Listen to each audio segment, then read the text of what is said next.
दोबारा से सभी पत्रकार बंधुओं का आज अपना कीमती समय देने के लिए सबसे पहले दिल की गहराइयों से धन्यवाद देना चाहूंगा।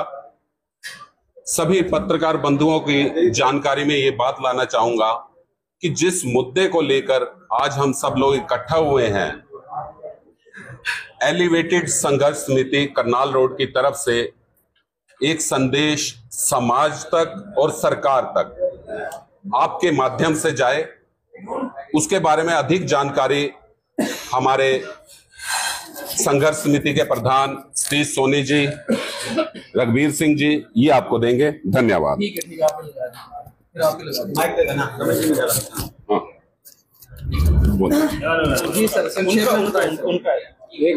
सर, ऐसा है, 2016 में मुख्यमंत्री मनोहर लाल खट्टर जी ने करनाल रोड पर आरओबी बनाने की घोषणा की थी और हम मनीष कठवाड़ जी और धर्मवीर डागर जी की अध्यक्षता में मुख्यमंत्री को ये समझा पाए थे कि यहाँ आरओबी की जरूरत नहीं है। एक आरओबी पहले बना हुआ है, उसने अपने शहर का सत्यानाश किया हुआ है। उस समय शहर के 31 एमसीओ का प्रस्ताव लेकर हम मुख्यमंत्री जी के पास गए थे और उन्होंने हमारे आग्रह पर आरओबी कैंसिल कर दिया था। फिर 2018 में मुख्यमंत्री जी ने रोहतक की तर्ज पर एलिवेटेड रेलवे ट्रैक बनाने की घोषणा कर दी। उस एलिवेटेड रेलवे ट्रैक में थोड़ी सी प्रॉब्लम, जो ऑलरेडी आरओबी बना हुआ है उसकी दिक्कत आ रही थी। तो 22 नवंबर 2023 को की मीटिंग में मुख्यमंत्री मनोहर लाल खट्टर जी ने पूरे के पूरे शहर में एलिवेटेड रेलवे ट्रैक बनाने के लिए HRIDC को कहा और जो पुराना आरओबी जींद रोड पर है उसको डिसमेंटल करने के ऑर्डर दिए। पुराना रेलवे स्टेशन ऊपर उठाकर एलिवेट करने के ऑर्डर HRIDC को दिए। आज HRIDC इस कार्य पर लगी हुई है, वो अपना DPR तैयार कर रही है। विधायक लीलाराम जियों की अध्यक्षता में, सतीश सोनी जियों की अध्यक्षता में हम मुख्यमंत्री जी से एक सप्ताह पहले अभी मिले थे, क्योंकि यहाँ आरओबी वाले भी टेस्टिंग बोर कर रहे थे, जिससे हमें शक हुआ कि ये आरओबी का कार्य भी क्या साथ साथ चल रहा है। तो हम ये शंका लेकर मुख्यमंत्री जी के पास विधायक जियों की अध्यक्षता में गए। उन्होंने मुख्यमंत्री जी से बात करवाई। एलिवेटेड रेलवे ट्रैक की जो डिमांड पूरे शहर कैथल की ओर से है, जिसके 31 MC इसके ऊपर प्रस्ताव के ऊपर उनके साइन है, जो एलिवेटेड रेलवे ट्रैक बनवाना चाहते हैं। ये इन सारी कार्रवाइयों को देखते हुए मुख्यमंत्री जी ने हमें आश्वासन दिया है कि कैथल के अंदर कुरुक्षेत्र और रोहतक की तर्ज पर एलिवेटेड रेलवे ट्रैक बनाया जाएगा। फिर हम अभी 2-3 दिन पहले विधायक जी की अध्यक्षता में अपने सांसद नवीन जिंदल जी से मिले। उन्होंने भी इस कार्य को संभालने का आश्वासन दिया है और कैथल में एलिवेटेड रेलवे ट्रैक बनाने का हमें आश्वासन मिला। धन्यवाद। पिछले बजट में भी एलिवेटेड रेलवे ट्रैक को लेकर के बजट जारी किया था, लेकिन उसके बावजूद भी वो कैंसिल हो गया था। बजट जारी करने की ये खबरें हैं हमारे पास।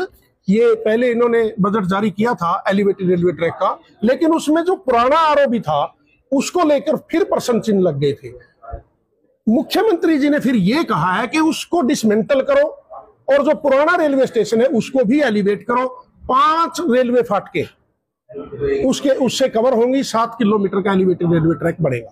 मैं HRIDC के जो MD हैं हमारे राजेश अग्रवाल जी, जिनका हेड ऑफिस गुड़गांव में है और रेलवे से डेप्यूट वो HRIDC में है, जो इस कार्य को देखते हैं, उनसे मेरी परसों टेलीफोन पर भी बात हुई थी। उन्होंने हमें बताया था कि एलिवेटेड रेलवे ट्रैक के लिए हमारे लिए नोट फिजिबिलिटी का कोई दिक्कत नहीं है। अब ये बिल्कुल फिजिबल है, कोई टेक्निकल अड़चन नहीं है। अब सरकार की इच्छा पर निर्भर करता है कि वो इसकी फंडिंग कब जारी करते हैं। सिर्फ फंडिंग के लिए ही रुका हुआ है, बाकी कोई दिक्कत एलिवेटेड रेलवे ट्रैक बनने में नहीं। कहां से कहां तक बनने की बात है? ये इधर ग्योंग के आसपास से, और जो ये कुतेपुर रोड वाली फाटक है वो भी क्रॉस हो जाएगी।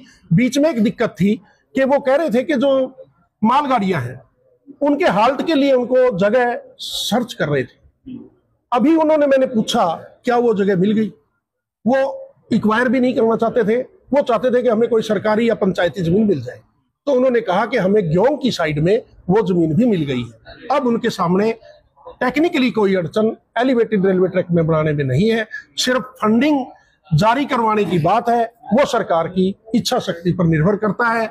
बाकी हमारे विधायक जी और सतीश सोनी जी, हमारे सांसद नवीन जिंदल जी और मुख्यमंत्री नायब सैनी जी, ये सभी इस प्रयास में लगे हुए हैं। और ये पौधा मनोहर लाल खट्टर जी का तो लगाया हुआ ही है। उन्होंने 5 बार घोषणा एलिवेटेड रेलवे ट्रैक की कैथल की 5 बार की जा चुकी है।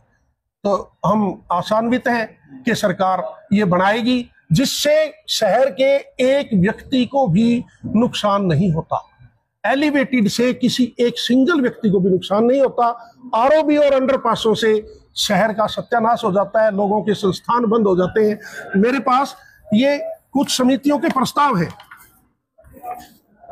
ये है 18 सेक्टर की एसोसिएशन का प्रस्ताव है एलिवेटेड की डिमांड का।